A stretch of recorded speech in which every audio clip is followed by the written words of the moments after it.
Here's what happened round 13 of the FIM Motocross World Championship, the MXGP of Czech Republic in Lockett.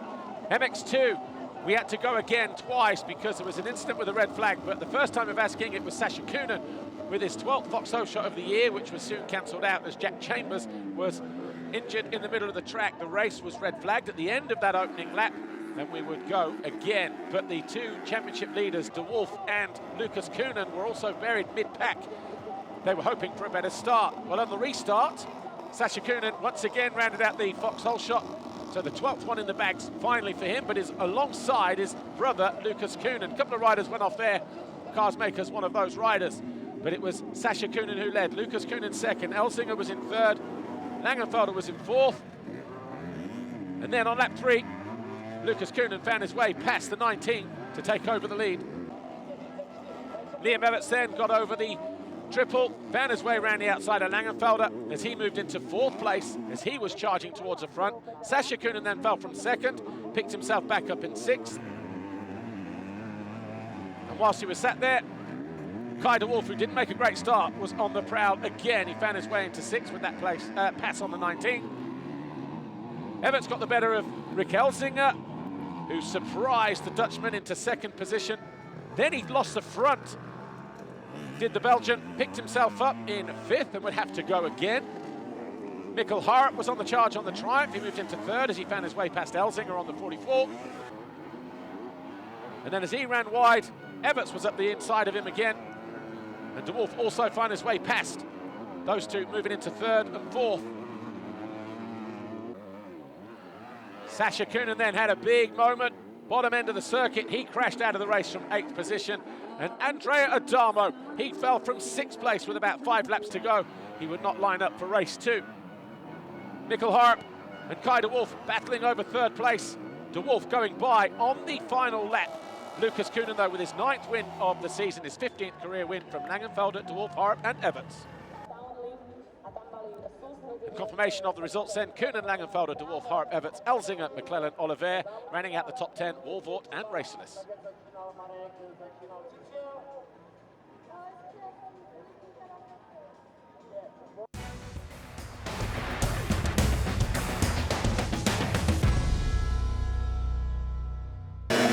MX2 race 2. This time it was Liam Everts over the Foxhole shot line from the centre of the gate, gave himself enough room to cross the line for the 3rd time this year. The 47 of Carlos Raceless emerged in 2nd position. Mikkel Hart was behind him on the number 11 in 3rd. And briefly in 4th was the number 8 of Camden McClellan. Elsinger was there as well, so too Langenfelder. Langenfelder on the charge. Top of the screen though, Hart up the inside of Raceless to move into 2nd as Everts started to pull clear. But then Everts lost about 6 seconds and the lead when he tipped over here. Fortunately for him though, as he picked himself up, rejoined the race later on in the lap, he was able to regain the lead with this move on Mikkel Harp. That corner wasn't a great one for Harp during the race. He got caught there by Langenfelder, who moved into 2nd.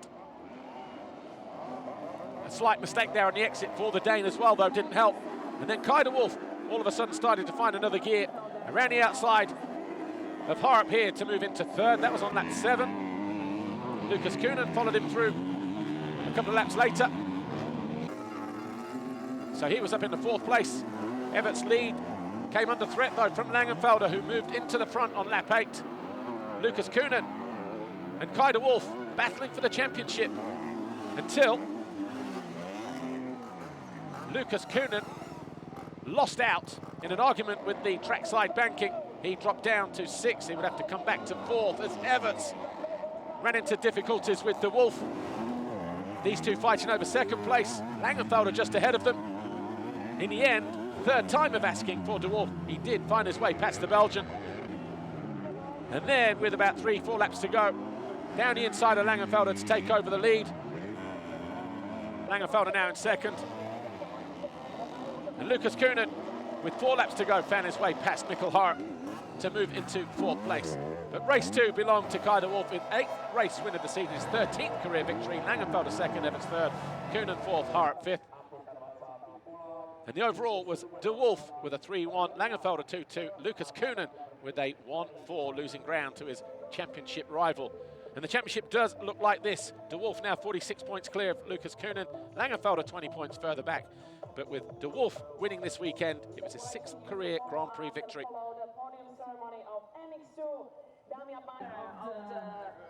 And the top step of the podium then, Clyde De Wolf with a 3-1 winning here in Locket.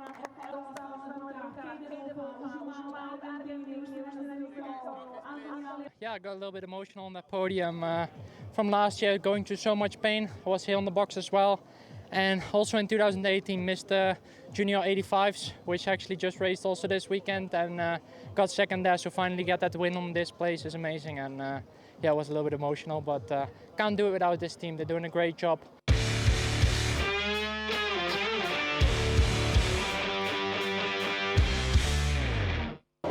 What a MXGP season we're having at the moment. 3 riders going for the championship battle, but it was Jeremy Seewer who crossed the Foxhole shot line for his 4th black plate of the season.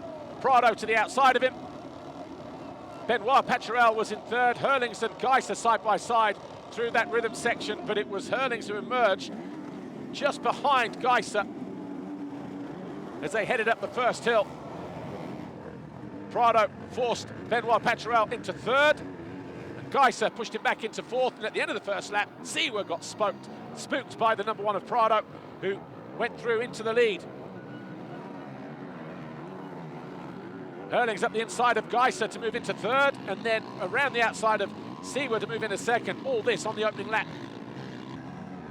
Start of the next lap, Geiser joined the party as well as he moved into 3rd with this move on Seewer. Seewer regained it briefly, but Geiser undercut beautifully to make that 3rd place his own, but he couldn't stay with these two, Jorge Prado and Jeffrey Hurlings.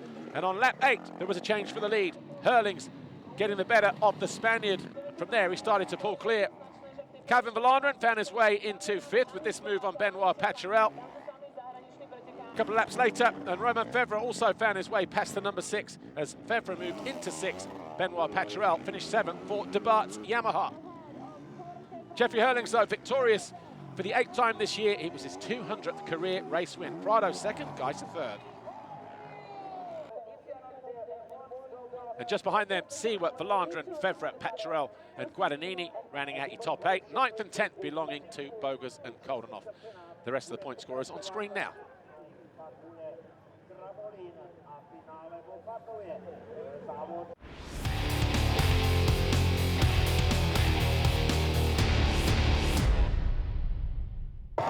What an explosive MXGP race 2 we had. Look over on the right-hand side. Hurlings already got messed up coming out of the gate. He opted to go tight to the inside as Prado bagged his 12th Foxhole shot ahead of the number 10 of Calvin Verlanderen.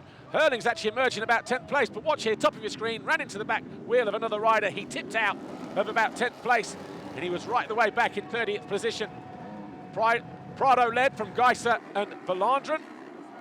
And then, as he was challenging Bonacorsi on lap 1, Jeffrey Hurlings tipped over as he caught the rear wheel of the Italian. He had to do it all again from 16th. Seewer then found his way past fellow Swiss Valentin Guillot to move into 6th place.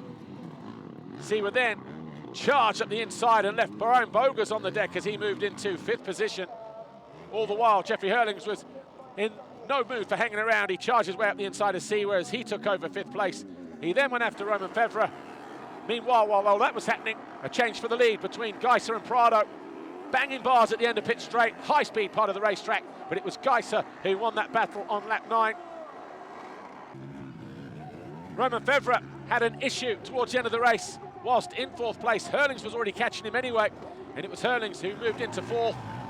He then found his way onto the rear wheel of Calvin Verlanderen, and this was on the final lap. He made a mistake coming out of this right-hand turn that almost saw him off the bike. He lunged at the bottom of this hill here, couldn't make it happen. At the top of the next hill here, he just ran out of steam. Verlanderen hanging on for 3rd place. But it was a 5th race win of the year for Tim Geiser. Prado 2nd, Verlanderen 3rd, Hurlings 4th, Fevre and Seewer. And the overall Grand Prix victory, Tim Geiser a 3-1, picking up his first ever Grand Prix victory on Czech soil. Prado 2nd, Hurlings 3rd. Tim Geiser now 36 points clear of Jorge Prado. Hurlings 19 behind the Spaniard. But what a Grand Prix we had here at the MXGP of Czech Republic Locket. 51 winners now we've had in total here since 1995. Tim Geiser adding his name to the winners list this weekend. He continues to lead as we head to the MXGP of Flanders.